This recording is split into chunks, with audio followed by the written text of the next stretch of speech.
Om Shanti.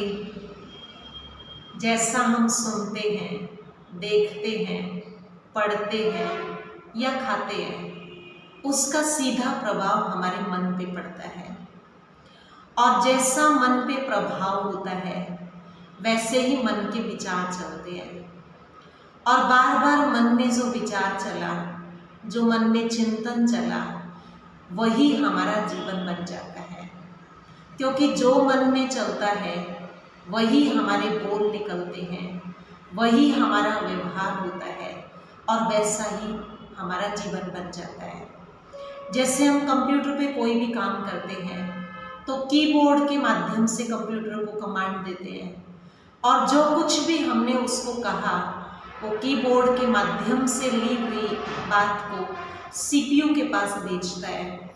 Central processing unit में उसकी processing चलती है और जो रिजल्ट निकलता है वो कंप्यूटर की स्क्रीन पे डिस्प्ले हो जाता है।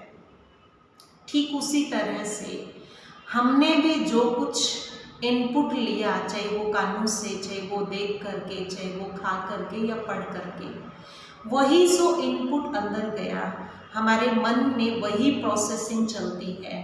और जो प्रोसेसिंग मन में चली, जो विचार मन में चले, उसका जो रिजल्ट है वो हमारे जीवन रूपी स्क्रीन के ऊपर दिखाई देता है। आज हम जो कुछ भी है वो हमारी अपनी सोच की वजह से है। जो कुछ भी है वो उसी की वजह से है जो हमने देखा, जो हमने सुना, जो हमने पढ़ा या जो हमने खाया। इसलिए हमें अपने ऊपर ध्यान रखने की बहुत ज़रूरत है, हमें अपनी निगरानी करने की बहुत ज़रूरत है। क्योंकि जब मन कमज़ोर बातों को लेता है तो वो धीरे धीरे व्यर्थ चिंतन शुरू होता है और वो जितना जितना हम व्यर्थ चिंतन करते हैं हमारा मन कमज़ोर होता चला जाता है। क्योंकि हमारा चिंतन हमारे मन की एनर्जी को घटा भी सकता है और बढ़ा भी सकता है। जहाँ हमारा प्रत्येक सकारात्मक संकल्प हमारे जीवन शैली को अच्छा बनाता है, हमारे मन की शक्ति को बढ़ाता है, वहीं प्रत्येक नकारात्मक या व्यर्थ चिंतन हमारे मन की शक्ति को घटाता है, मन को कमज़ोर करता है। इसलिए हमें अपने मन के ऊपर ध्यान रखने की आवश्यकता है।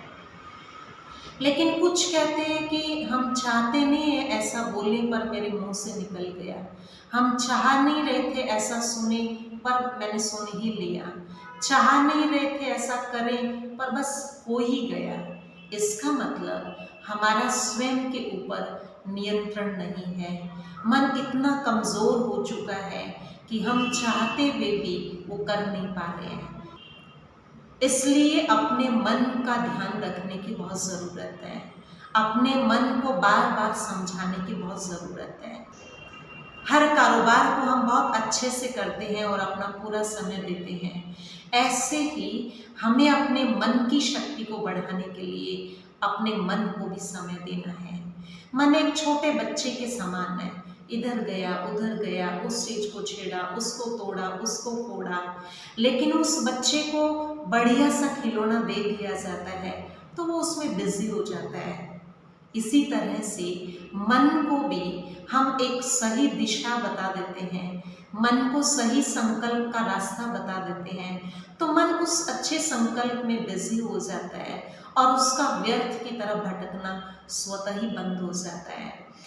जैसे एक छोटा बच्चा यदि बार बार घर से बाहर जाने की कोशिश करता है तो माँ को पता है कि बाहर जाने से उस बच्चे का नुकसान हो सकता है, कोई साधन आ सकता है, कोई पशु आ सकता है और बच्चा उसकी चपेट में आ सकता है, नुकसान हो सकता है।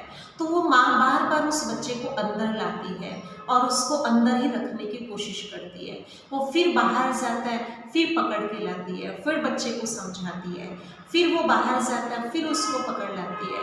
तो बार बार उस बच्चे को वो समझाती भी है, उसका ध्यान भी रखती है। अगर माँ कुछ काम भी कर रही होगी तो उसका पूरा ध्यान बच्चे की तरफ होता है कि वो बाहर ना चला जाए। इसी तरीके से हमें भी अपने मन को एक छोटा बच्चा समझ करके बार बार उसका ध्यान रखना है। जैसे ही मन व्यर्थ की तरफ जाने लगे, जैसे ही मन में नकारात्मक संकल्प आने लगे, उसी समय अपने मन को समझाना है, अपने मन के साथ बात करनी है। हे मेरे मन, तुझे व्यर्थ नहीं सोचना है, तुझे नकारात्मक नहीं सोचना है, क्योंकि इससे तेरी शक्ति क्षीण होती है। हे मन, ये संसार एक नाटकशाला है और इस संसार रूपी नाटकशाला में प्रत्येक आत्मा अपना किरदार निभा रही है, अपना रोल प्ले कर रही है। जिसको जो रोल मिला है वो एक्यूरेटली अपना रोल प्ले कर रही है। तुझे किसी के बारे में सोचने की कोई ज़रूरत नहीं है। हर आत्मा अपना भाग्य स्वयं लिख रही है, हर आत्मा अपने कर्म का खाता अपने लिए बना रही है। हे मेरे मन, तू व्यर्थ संकल्प करके अपने भाग्य को कमज़ोर क्यों कर रहा है? तुम अपनी शक्ति को क्षीण क्यों कर रहा है?